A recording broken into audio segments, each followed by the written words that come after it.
विज्ञानको सिकाइ hands on एक्टिभिटीहरूले विद्यार्थीलाई चाहिँ कसरी गराउन सकिन्छ र त्यसको प्रभाव कस्तो हुन्छ भन्ने चाहिँ एउटा अनुसन्धान गर्दैछु यो काठमाडौँ अन्तर्गत काठमाडौँ युनिभर्सिटी अन्तर्गत। त्यसैको लागि म आज हजुरलाई भेट्न आएको।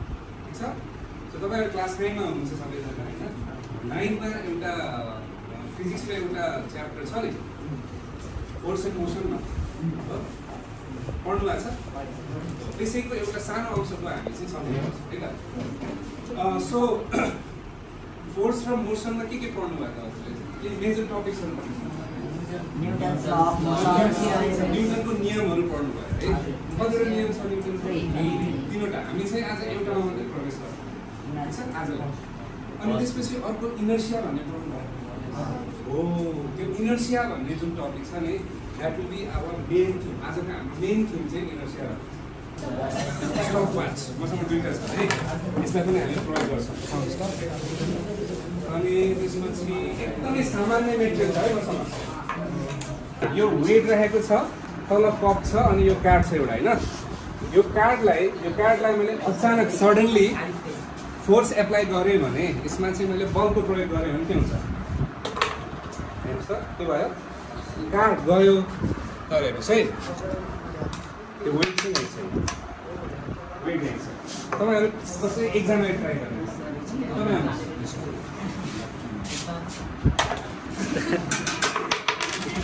अलि त्यसरी भयो, नो प्रब्लम, उठाउन सक्यो। हेर्नुहोस् है, यो सिम्पल कन्सेप्ट छ है, केही पनि छैन त यसमा। एउटा कार्ड छ, माथि वेट छ, यो वेटलाई यहाँ समातेर कार्ड चाहिँ मुभ गर्यो, कार्ड हल्लियो, आफ्नो स्थानलाई यसले छोड्यो, तर त्यो छोड्नु मानेन नि, त्यो त्यहीँनिर खस्यो नि होइन। यही हो इनर्सियाको कन्सेप्ट। यसलाई भन्छ इनर्सिया अफ रेस्ट। तपाईँले यो सामान्य मेटेरियल यसको प्रयोगले बुझ्न सक्नुभयो नि? सक्नुभयो? नडान्टी भन्नुहोस् है, बुझिएन भने बुझिएन भन्नुहोस्। बुझ्न सक्नुभयो? यसलाई चाहिँ सिम्पली त्यो गरे किनभने मैले फोर्स केलाई एप्लाई गरेको थिएँ? त्यसमा गरेको वेटमा हेर्न त्यो आफ्नै स्थानमा रहन खोज्यो, तर रहँदाखेरि आफ्नै स्थानमा रहन खोज्दा के भयो? कार्ड त गइसक्यो अगाडि, गएपछि यसलाई स्थान भएन, यो तल झर्ने फेरि ग्राभिटी लिएर तल तान्नु है। यो एउटा। अब चाहिँ यो म तपाईँहरूलाई दिन्छु, तपाईँले ट्राई गर्न सक्नुहुन्छ। यता एउटा मेटेरियल, यतातिर एउटा मेटेरियल, ताल ट्राई गर्नुहोस् न, हुन्छ कि त्यसरी भयो। ट्राई गर्नुहोस् त हेर, यो ट्राई टान्नु। Wow, winner winner.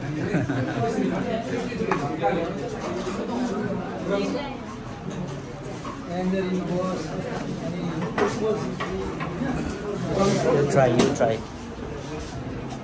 Yes, winner.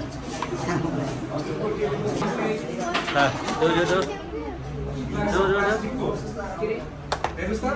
Hi. Inertia.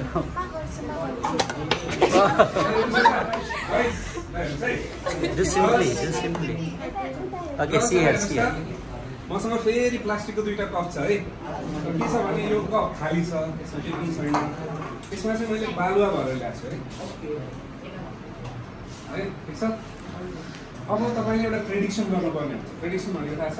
अनुमान गर्नुपर्ने हुन्छ है। दुईटाको लेन्थ लगभग एउटै छ, देख्नुभयो होइन? अब यो 2टालाई मैले सेम एम्प्लिट्युडबाट मुभ गराएँ भने हेर्नुहोस् है, यो 2टालाई मैले यति तानेर 2टालाई बराबर तानेर छोडिदिएँ भने धेरै बेरसम्म चाहिँ भरि चाहिँ कुन चाहिँ धेरै बेर हल्लिन्छ? गर्ल्सहरूले के भन्नुहुन्छ?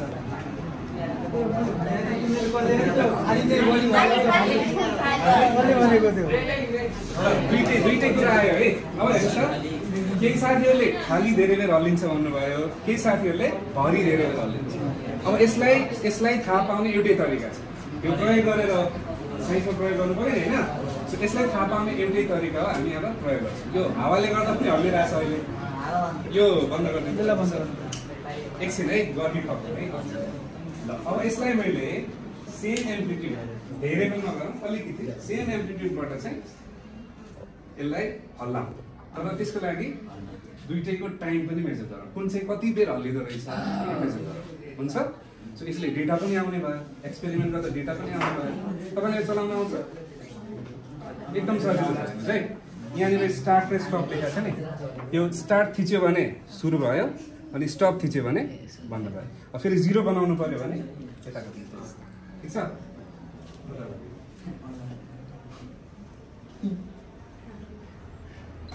स्टार्ट सुरु भयो, स्टप बन्द भयो, यो 0 भयो है। ल तपाईँको काम है यो। ल अब मैले दुईटैलाई एकैचोटि छोड्छु है त। 1 2 3 ल दुईटा मुभ गरेँ।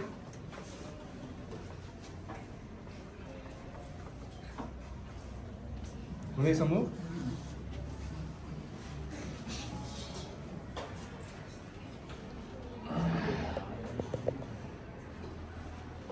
हेर्नुहोस् त डिफ्रेन्स देखियो, फरक देखियो नि है।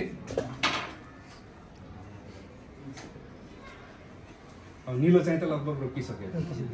कसले भनेको थियो नि एउटा त्यो खाली चाहिँ बढी धेरै बेर हल्लिन्छ मैले पढाउने बेला पनि भनेको थियो एउटा कसले होइन मासी डाइरेक्टली पर्पनल टु द इनर्सिया भनेको यही हो।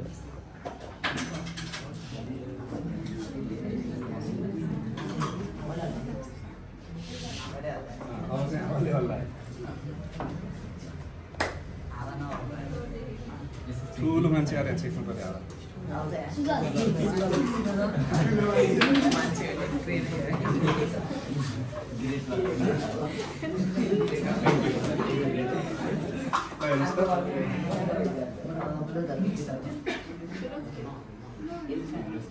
मजाले हल्लिरहेको छ नि, पहिलाको एउटै गतिमा हल्लिरहेको छ नि है यो। हेर्नुहोस् त सरले भर्खर भन्नुभयो नि, मास र इनर्सिया चाहिँ एकअर्कासँग डाइरेक्टली प्रोपोर्सनल हुन्छ भन्नुबाट के हो त? मास धेरै भए इनर्सिया बढी हुन्छ, मास थोरै भए इनर्सिया पनि थोरै है। हजुरको नाम भन्नुहोस् त? विश्वास। हजुरको? सुजल।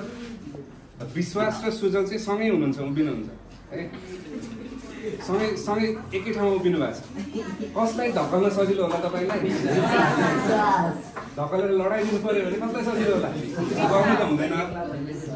किन हो त? त्यही मास र इनर्सियाको रिलेसन। ल यो स्टप भयो है।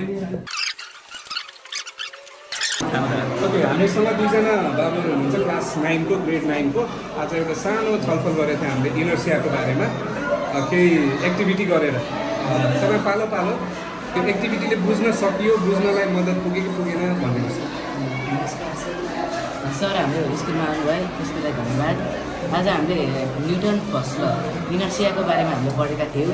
त्यसमा हामीले मास र इनर्सिया कसरी प्रोपोर्सनल भन् त्यसको बारेमा पढ्यौँ र इनर्सिया अफ रेस्ट सँगै इनर्सिया अफ मोसनको बारेमा पनि पढ्यौँ। अब एउटा कप र एउटा कोइनको कुरा गऱ्यौँ। अनि एउटा कपमा एउटा पेपर राख्यौँ अनि त्यसमा कोइन राख्यौँ। त्यो पेपर निकाल्ने बेला त्यो कोइन हल्लिएन, त्यही कपमै गयो। त्यसलाई हामी इनर्सिया अफ रेस्ट भन्नु खोज्यौँ। त्यो पेपर मोसनमा आउनु खोज्यो, तर कोइन रेस्टमै हुनु खोज्यो। कोइनलाई इनर्सिया अफ रेस्ट लाग्यो, त्यही भएर कपमा झऱ्यो। अब अर्को दुईवटा कप, बिकरमा दुईवटा कप थियो, एउटामा स्यान्ड भरिएको र एउटा खाली। अनि तिनीहरू दुइटा एकै टाइममा हल्लियो। एकै टाइममा हल्लिने बेला खाली कप धेरै हल्लियो, त्यो खाली कप कम हल्लियो, तर जुन कपमा स्यान्ड थियो त्यो बढी हल्लियो। त्यसलाई हामी इनर्सिया र मास प्रोपोर्सनल भयो। त्यो कपमा मास थियो बढी, त्यही भएर कपमा अलिक बढी इनर्सिया लाग्यो, त्यसले एउटा कप बढी हल्लियो। अनि खाली कपमा मास थिएन, त्यसले गर्दा कप अलिक कम हल्लियो। धन्यवाद। Thank you. तपाईँले चाहिँ एक्टिभिटी सबै फेरि एक्सप्लेन गर्नुभयो। तपाईँले त्यो एक्ज्याक्टली सेम गर्नु परेन, यसले सिकाइमा मद्दत पुग्यो कि पुगेन त्यति भन्नुहोस्। इनर्सियालाई भिजुअलाइज गर्नु पाउनुभयो तपाईँले होइन, त्यो कुरा ठिक कि बेठिक, सिक्नलाई यसले मद्दत पुऱ्यायो कि पुऱ्याएन? सरले हामीलाई न्युटन्स फर्स्ट अफ मोसन इनर्सियाको बारेमा बुझाउनु भएको थियो। यसले गर्दा हाम्रो पढाइमा सहज पुऱ्याएको छ। इनर्सिया डेली लाइफमा कसरी हुन्छ त्यो पनि बुझाउनु भएको छ। इनर्सिया भनेको कुनै बडीले आफ्नो स्टेट अफ मोसन वा रेस्ट चेन्ज नगर्ने हो। करुणा आचार्य ए करुणा आचार्य हजुरले पनि एक्टिभिटी गर्नुभयो त्यो तान्नेर गर्नुभयो कि क्लिक गरेर गर्नुभयो कोइनमा भयो ए भनेपछि इनर्सियाले गर्दा त्यो तल खसेको भन्ने कुरा बुझ्नुभयो। सो यस्तो सानो एक्टिभिटीहरूले ह्यान्ड अन एक्टिभिटीहरूले विज्ञानको सिकाइलाई मद्दत पुर्याउँछ कि पुर्याउन के लाग्छ तपाईँको विचार? पुर्याउँछ। एकजना बाबुले भन्नुहुन्थ्यो प्र्याक्टिकल र थ्योरी चाहिँ छुट्टै गर्नु पर्दैन कि सँगसँगै गर्दा पनि हुन्छ। अनि स्कुलमा पढाइ गरेको कुरा चाहिँ तपाईँले घरमा पनि सामान्य मेटेरियलहरूले ट्राई गरेर आजकल त इन्टरनेटको जमाना छ, युट्युबको जमाना छ होइन, त्यहाँबाट यो कसरी बुझ्न सकिन्छ, के एक्टिभिटी गरी बुझिन्छ भने आफै पनि गर्न सक्नुहुन्छ तपाईँहरूले। इच्छा भयो है, इच्छा भयो र तपाईँको समय भयो। सो त्यो गर्नुहुन्छ त अब खोजेर पक्का? ल थ्याङ्क यू सो मच।